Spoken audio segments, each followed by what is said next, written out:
மகாநதி சீரியல்ல அடுத்த வாரத்துக்கான எபிசோட்ல சாரதா இருந்துட்டு மாப்பிள்ள நாளைக்கு காவேரி பேர்ல இந்த வீடு ரெஜிஸ்ட்ரேஷன் ஆயிருக்கணும். இந்த வீட்டை வித்தா தானே அவங்க அவங்க சொத்துல பங்கு கேட்பாங்க.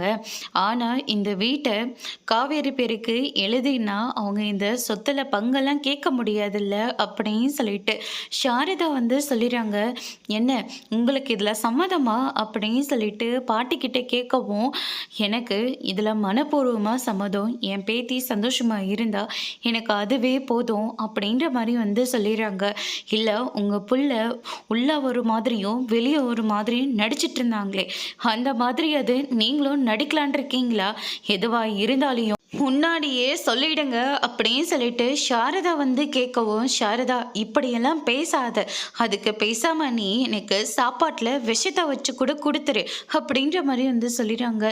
காவேரியெல்லாம் இருந்துட்டு ஏமா அப்பா செஞ்ச தப்புக்கு பாட்டியை தண்டிச்சிட்டு இருக்கீங்க அப்படின்னு சொல்லிட்டு காவேரி கேட்கவும், அந்த ஆள் உயிரோடு இருந்திருந்தா ஷர்ட்டை பிடிச்சி 4 கேள்வி கேட்டிருப்பேன்.